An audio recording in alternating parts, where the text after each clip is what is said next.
Dentuman erupsi gunung Merapi pada tahun 2010 meninggalkan luka mendalam bagi masyarakat lereng gunung di Kabupaten Sleman, Daerah Istimewa Yogyakarta. Selain menelan korban jiwa, bencana besar tersebut juga menghancurkan rumah, kendaraan, hingga berbagai peralatan rumah tangga milik warga. Namun, di tengah jejak kehancuran itu, lahir sebuah ruang sederhana, yang kini menjadi pengingat sejarah, sekaligus saksi bisu kedahsyatan Merapi. Tempat itu dikenal dengan nama Omahku Memoriku Merapi. Galeri sederhana yang berada di kawasan Petung, Kapuharjo Cangkringan ini berdiri di bangunan rumah yang sebagian konstruksinya rusak akibat terjangan awan panas Merapi.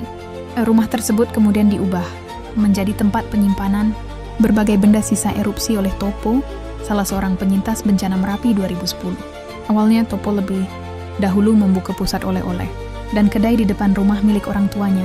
Dari situ muncul gagasan untuk menghadirkan sesuatu yang dapat menarik perhatian wisatawan yang melintas di jalur wisata lereng Merapi. Berbekal barang-barang rumah tangga yang telah rusak akibat material vulkanik, ia mulai mengumpulkan berbagai peninggalan bencana untuk dipamerkan di rumah tersebut. Sejak didirikan pada akhir 2012, galeri itu perlahan dikenal luas dan mulai ramai dikunjungi wisatawan. Pada tahun berikutnya, bagi Topo, benda-benda yang hangus dan meleleh akibat suhu panas Merapi bukan sekadar barang rusak, ia melihat adanya nilai artistik sekaligus nilai sejarah di balik setiap bentuk yang berubah karena bencana. Di dalam galeri, pengunjung dapat menemukan beragam peninggalan erupsi, mulai dari peralatan rumah tangga, sepeda motor yang tinggal kerangka, hingga tulang belulang sapi yang masih utuh. Dinding-dinding galeri juga dipenuhi dokumentasi foto suasana saat erupsi melanda kawasan lereng Merapi. Tidak sedikit pengunjung yang memandang tempat ini sebagai ruang edukasi kebencanaan. Beberapa wisatawan mancanegara hingga mahasiswa pernah datang untuk mempelajari material vulkanik maupun sejarah erupsi Merapi. Selain menjadi tujuan wisata, galeri ini juga kerap menjadi titik persinggahan wisatawan yang mengikuti paket wisata Jeep Lava Tour Merapi di kawasan Cangkringan. Meski pengunjung datang dari berbagai daerah, pengelolaan galeri masih dilakukan secara mandiri. Perawatan tempat dan koleksi sebagian besar berasal dari biaya pribadi serta donasi sukarela para pengunjung. Barang-barang yang tersimpan di galeri pun tidak seluruhnya milik keluarga Topo.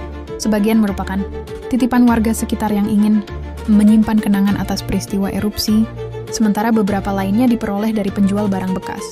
Di balik kesederhanaannya, Topo mengaku pernah menghadapi tantangan dalam menjaga koleksi galeri. Beberapa benda sempat hilang ketika jumlah pengunjung meningkat. Bahkan, ada wisatawan yang mengambil abu vulkanik dalam jumlah cukup banyak tanpa izin. Pengalaman tersebut membuat pengelola akhirnya menerapkan aturan pembatasan pengambilan material vulkanik demi menjaga kelestarian koleksi dan nilai sejarah di dalam galeri. Kini, Omahku Memoriku Merapi menjadi salah satu destinasi alternatif bagi wisatawan yang ingin melihat langsung jejak bencana Merapi dari sudut pandang para penyintas. Selain tidak memungut biaya masuk, tempat ini juga menawarkan pelajaran tentang ketangguhan warga lereng Merapi dalam menghadapi bencana. Meski akses menuju lokasi cukup menantang dengan jalan menanjak dan berbatu di beberapa titik, perjalanan menuju galeri seolah terbayar ketika pengunjung tiba dan menyaksikan langsung potongan sejarah yang masih tersimpan di dalamnya.